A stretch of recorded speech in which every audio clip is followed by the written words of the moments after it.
శ్రీగురుభ్యో నమః. హరి ఓం. శ్రీమహాగణాధిపతయే నమః. శ్రీమహాసరస్వత్యై నమః. హరి ఓం. యకర్తా జగతాం భర్తా సంహర్తా మహసాం నిధిః ప్రణమామి తమాదిత్యం బహిరంతస్తమోపహం. 2025 సంవత్సరం నవంబర్ నెల 9వ రాశి ధనస్సు రాశి.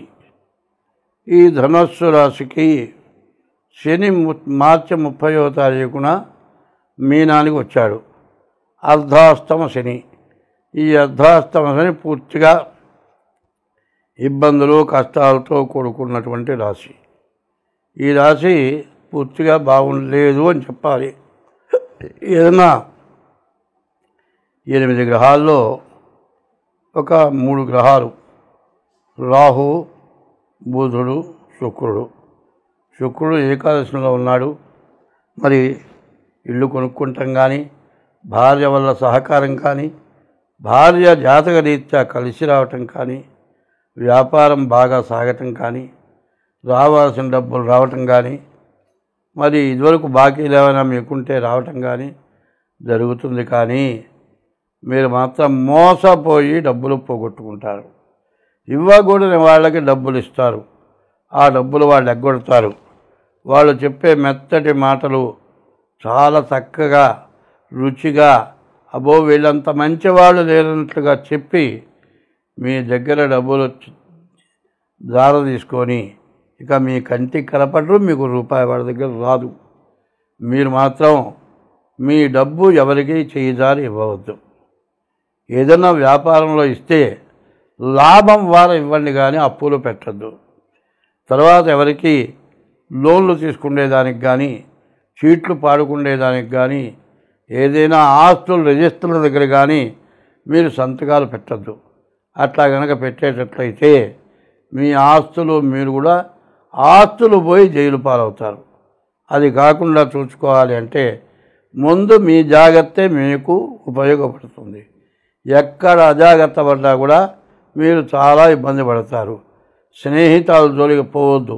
ఎంత లావు స్నేహితులైనా నీవు చేసే వృత్తి నీ ఇల్లు వదిలి బయటికి స్నేహితుడి కోసం పోవద్దు. వాళ్ళు వచ్చి రమ్మన్నా కూడా వెళ్ళొద్దు. శనిగాడు అంటారు. ఇంట్లో కూర్చున్న వాడిని తీసుకెళ్తాడు. ఏ బండి మీద పోతావు, ఎక్కడో యాక్సిడెంట్ చేస్తాడు. వాడు బాగానే ఉంటుంది అంటాడు. నీ కాలో చెయ్యో విరుగుతుంది. 6 నెలలో 3 నెలలో మంచంలో ఉండాల్సి వస్తుంది. ఆ పరిస్థితి తెచ్చుకోవడం మంచిదా? ఎట్టి పరిస్థితుల్లో నీ పని తప్ప వేరే పనికి పోవద్దు. ఎవరైనా పిలిస్తే వెళ్ళొద్దు. అనవసరమైన ప్రయాణాలు చేయొద్దు. ఏదో శుభకార్యాలు వాళ్ళెల్లో పిలిచారు పోవాలి. ఇవన్నీ కూడా ఎంత తప్పించుకుంటే అంత మంచిది. ఇప్పుడు ఉన్నటువంటి ఈ ధనస్సు రాశి పరిస్థితి ఎట్లా ఉందంటే కడుపు నిండా తిండి తిని ఒంటి నిండా గుడ్డ కట్టుకొని కంటి నిండా నిద్రపోవటానికి వీలు కానిటువంటి దరిద్రపు పరిస్థితి కనపడుతోంది. ఇట్లాంటి టైంలో నీ సంగతే నువ్వు సర్దుకోలేకపోతే మిగతా సంగతులు ఎందుకు? ఏ పెళ్ళిళ్ళకు పోవటం, వాడింత చదివించాడు నేను అంత చదివించాను. ఇప్పుడు వస్తున్న పరిస్థితి ఏంటంటే నేను వెళితే నేను ₹1,00,000 చదివించా. నా పెళ్ళికి 4 సంవత్సరాల క్రితం చదివించా. వడ్డీతో సహా నాకు 2 లక్షలు చదివిస్తాడా లేదా? తిరిగి చదివించడం కోసం కాదు శుభకార్యాలకు ఇచ్చేది. ఎవరైనా ఆడపిల్ల పెళ్లి చేసుకుంటూ ఉంటే డబ్బులు లేక ఇబ్బంది పడతాడేమో, తలా చెయ్యేసి తలా కాస్త చదివిస్తే దాంతో అప్పులు లేకుండా బయటపడతారు అనే ఉద్దేశంతో ఇదివరకు చదివింపులు పెట్టారు. ఈ చదివింపులు ఏ పరిస్థితి వచ్చింది? నీవు చదివించావు కంటే నువ్వెంత చదివిస్తే అంతకు పైన చదివించాలి. గతి లేనివాడు చదివించలేడు. వాడిని పీడించే మనస్తత్వం, వాడిని మాటనే మనస్తత్వం పనికిరాదు. కాబట్టి అట్లాంటి పరిస్థితి ఉన్నది. కాబట్టి నీకు లేనప్పుడు ఎవరి గడప తొక్కద్దు, ఇంకో దారికి పోవద్దు, ఇబ్బంది పడతారు. ఇప్పుడు మేషరాశి దగ్గర నుంచి మీనరాశి వరకు అన్ని రాశులకి కలిసి వచ్చే మార్గం ఒకటి చెబుతా. ఎట్లా అంటే ఏమండి డేట్ ఆఫ్ బర్త్ రాశారు అంటారు. శిరస్సు కనపడగానే పుట్టినట్లు. ఒక బిడ్డ 10 నిమిషాలు బయటకు వస్తుంది, 15 నిమిషాలు, 20 నిమిషాలు ఇంత ఒత్తిడితో బయటకు వచ్చిన తర్వాత చేసేటప్పటికి ఇంకో 10 నిమిషాలు, అర్ధగంట పడుతుంది. మరి టైము తేడా, లగ్నం తేడా, నక్షత్ర పాదం తేడా, నక్షత్రం తేడా ఇట్లా వచ్చి చెప్పిన జాతకమే తారుమారవుతుంది. ఒకవేళ సరిగ్గా ఉన్నా మీరు చేసుకున్న పాపం వల్ల కొంత నష్టం జరుగుతూ ఉంటుంది.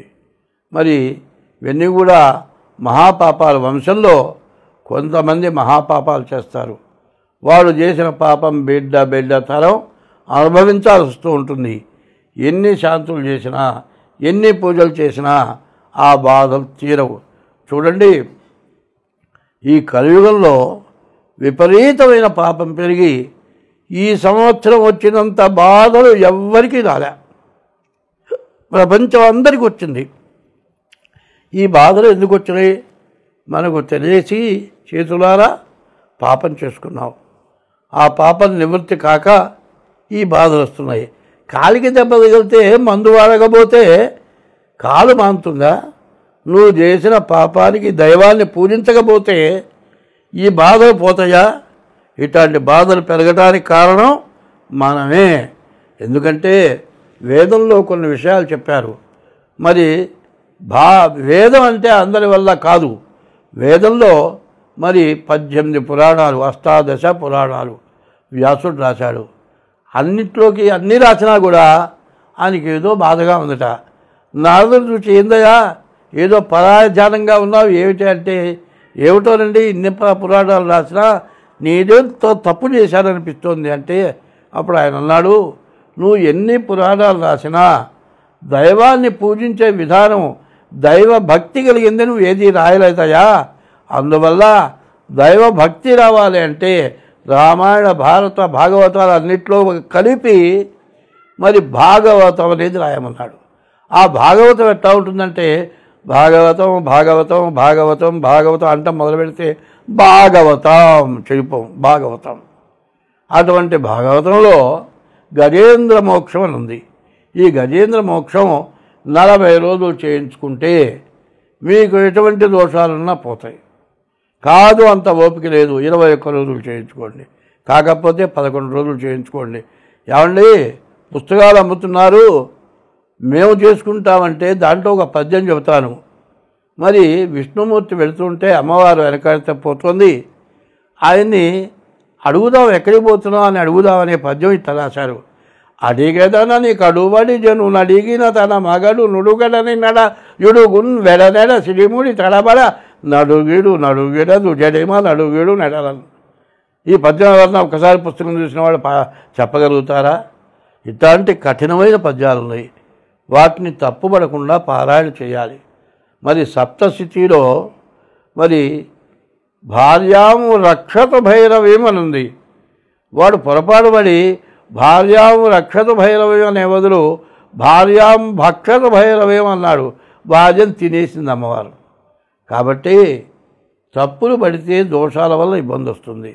కాబట్టి జాగ్రత్తగా చేసే వాళ్ళ చేత అది పారాయణ చేయించుకోండి.